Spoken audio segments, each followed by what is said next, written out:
ফুটবলকে বলা হয় গরিব মানুষের খেলা।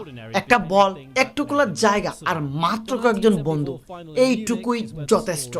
ব্রাজিলের বস্তি থেকে বাংলাদেশের গ্রামের মাঠ, আফ্রিকার দুলুমাকার রাস্তা থেকে ইউরোপের আধুনিক স্টেডিয়াম, ফুটবল সবসময় সকল মানুষকে এক জায়গায় নিয়ে এসেছে। কিন্তু আজ একটি প্রশ্ন উঠে এসেছে, ফুটবল সবার, তবে এই বিশ্বকাপটা কি সবার জন্য? কারণ 2026 ফিফা ওয়ার্ল্ড কাপ শুরু হওয়ার আগে বিভিন্ন জায়গা থেকে সমালোচনা শুরু হয়ে গেছে, যেমন টিকিটের উচ্চমূল্য, আকাশচুম্বী বিমান ভাড়া এবং হোটেল ভাড়ার চাপ, আর সাথে তো আছে ভিসার জটিলতা। আর এমন একটি বাস্তবতা আজকে আমরা তুলে ধরতে চলেছি যে লাখো ফুটবল প্রেমী চাইলেও স্টেডিয়ামে বসে নিজের দেশের খেলা, নিজের পছন্দের দলের খেলা দেখতে পারবে না। আর ফিফা এটিকে ইতিহাসের সবচেয়ে বড় বিশ্বকাপ হিসেবে ঘোষণা করেছে। তবে বাস্তবতা কি? সমালোচকদের প্রশ্ন, কতটা বাস্তবিক?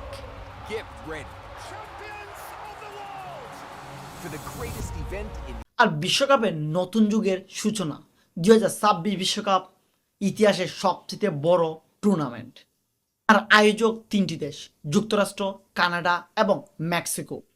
আর ফিফার ভাষায় এটি সবচেয়ে বড় অন্তর্ভুক্তমূলক বিশ্বকাপ।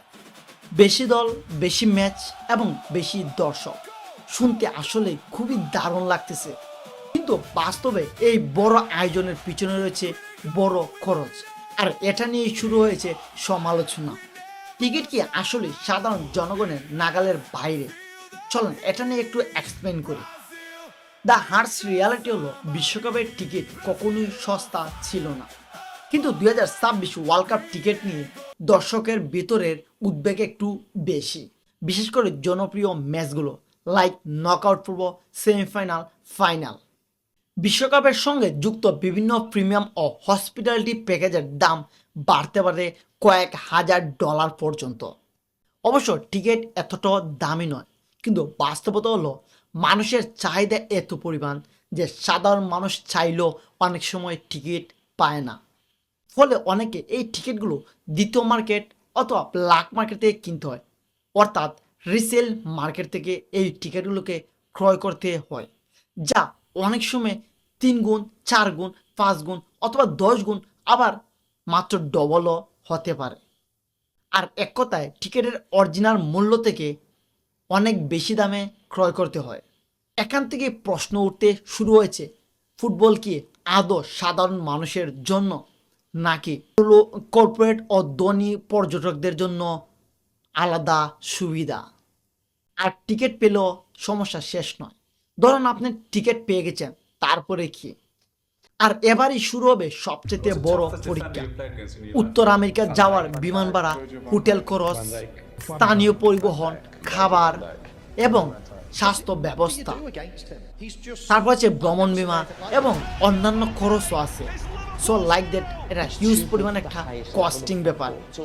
আর সব কিছু মিলে একজন বিদেশি সমর্থকের কাছে হাজার হাজার ডলারে পৌঁছাতে পারে, যা একটি পরিবারের কয়েক বছরের সঞ্চয়ের সমান। এখন আমরা কথা বলবো আরেকটি বিষয় নিয়ে, যা সবসময় টাকা দিয়ে সমাধান করা যায় না, আর সেটা হলো ভিসা। বিশেষ করে যুক্তরাষ্ট্র আর পৃথিবীর অনেক দেশের জন্য মার্কিন যুক্তরাষ্ট্রের ভিসা পাওয়া অনেকটাই ট্রাফ। সাক্ষাৎকার, অপেক্ষা, নথিপত্র এবং অনিশ্চয়তা। আর এখানে অনেকেই ভিসা পান না, আর এটা খুবই স্বাভাবিক। আবার অনেকেও প্রত্যাখ্যাত হন, আর এর মানে দাঁড়ায় আপনার কাছে বিশ্বকাপের টিকিট আছে, বাট তারপরও আপনি ফুটবল খেলা স্টেডিয়ামে বসে গিয়ে দেখতে পারবেন না। আর এই বিষয়টি নিয়ে সবচেয়ে বেশি উদ্বেগ প্রকাশ করেছে ফুটবল সমর্থকরা, কারণ বিশ্বকাপ শুধুমাত্র একটি ম্যাচ নয়, বরং বিশ্বের সকল মানুষের একটি সাংস্কৃতিক মিলন মেলা। আর সবচেয়ে বড় বিষয়, নাইজেরিয়া, হাইতি, বাংলাদেশ আর এই দেশগুলোর জন্য বিশ্বকাপ আদৌ কতটা বাস্তব? নাইজেরিয়া আফ্রিকার অন্যতম ফুটবল পাগল দেশ, আর লাখ লক্ষ মানুষ বেঁচে থাকে ফুটবল নিয়ে, কিন্তু একজন নাইজেরিয়ান সমর্থকের আমেরিকা গিয়ে স্টেডিয়ামে বসে টিকিট কিনে ফুটবল দেখা আসলেই কি সম্ভব? আর হাইতি ক্যারিবিয়ান অঞ্চলের সবচেয়ে দরিদ্র দেশগুলোর একটি, আর তাদের জন্য স্টেডিয়ামে গিয়ে বসে খেলা দেখা কল্পনার মতো। বাংলাদেশ এখানে তো আর্জেন্টিনা এবং ব্রাজিলের খেলা হলে রাস্তা পর্যন্ত ফাঁকা থাকে না, মানুষ রাতের পর রাত জেগে তাদের খেলা দেখে। কিন্তু একজন সাধারণ বাংলাদেশি সমর্থকের জন্য এটা কি আদৌ পসিবল? বিমান ভাড়া, হোটেল খরচ, টিকিট এবং ভিসা প্রসেসিং সব মিলিয়ে স্টেডিয়ামে গিয়ে খেলা উপভোগ করা? অবশ্যই কমেন্ট সেকশনে জানাবেন। আর এই কস্টিংটা যদি বাংলাদেশি টাকায় হিসাব করি কয়েক লাখ ছাড়িয়ে যেতে পারে, যা বাংলাদেশের অধিকাংশ মানুষের ক্ষেত্রেই পসিবল না। ফলে কোটি কোটি ফুটবল প্রেমী বিশ্বকাপ দেখবেন স্ক্রিনে, টিভিতে, পর্দায়, তবে স্টেডিয়ামে গিয়ে সম্ভব না। যদিও এই the Ron Yateses and Ian St John's and Sir Roger Hunt, all the way through to now, Virgil van Dijk gets in the all-time 11. That's how good he is and how good he's been. So if anybody has any thoughts on where he sits in Liverpool's history, storied, legendary history, he's in the best 11. Virgil van Dijk's influence reaches far beyond Anfield. A generational defender who changed how the position is played and judged. His composure, his dominance, and his sheer will turned chaos into control for a decade. Long after the final whistle of his career, কিন্তু সমালোচকদের মতে শুধুমাত্র টিকেটের সংখ্যা বাড়ালেই হবে না। যদি সাধারণ সমর্থক সেখানে পৌঁছাতে না পারে তাহলে টিকিট দিয়ে কি হবে? আর তাহলে কি আমরা ধরে নিতে পারি সেই সুযোগ শুধুমাত্র খাতা কলমে সীমাবদ্ধ? তাহলে কি আসলে বিশ্বকাপ বদলে যাচ্ছে, যা একসময় ছিল লাখো মানুষের উৎসব? হ্যাঁ, আজও সেটাই আছে, কিন্তু একই সঙ্গে বিশ্বকাপ হয়ে গেছে সবচেয়ে বড় ব্যবসা। ব্রডকাস্টিং অধিকার, স্পন্সরশিপ, বিজ্ঞাপন, কর্পোরেট আত্মীয়তা আর সব মিলিয়ে বিলিয়ন ডলারের অর্থনীতি।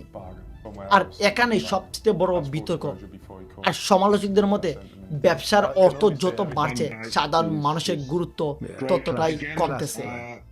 হয়তো ইতিহাসে সবচেয়ে বড় বিশ্বকাপ হতে চলছে 2026। সবচেয়ে বেশি দল, সবচেয়ে বেশি ম্যাচ এবং সবচেয়ে বেশি দর্শক।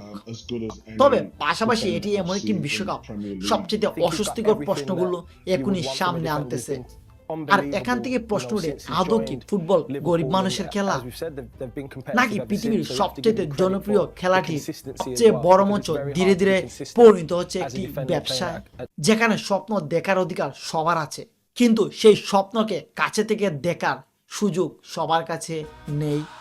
হয়তো 2026 বিশ্বকাপ আমাদেরকে শুধুমাত্র নতুন চ্যাম্পিয়নই দিবে না, বরং একটি নতুন বিতর্ক রেখে যাবে। আর বিশ্বকাপই সত্যি সবার জন্য, নাকি শুধুমাত্র তাদের জন্য যারা এই পরিমাণ মূল্য পরিশোধ করতে পারবে? কারণ মাঠের ভিতরে মাত্র 22 জন খেলোয়াড় ফুটবল খেলবে, আর মাঠের বাইরে কোটি কোটি সমর্থক লড়াই করবে আরেক প্রতিপক্ষের সাথে। আর সেটা হলো টাকা, ভিসা, ভাগ্য, প্রসেসিং এবং বাস্তবতার দেয়ালের সঙ্গে।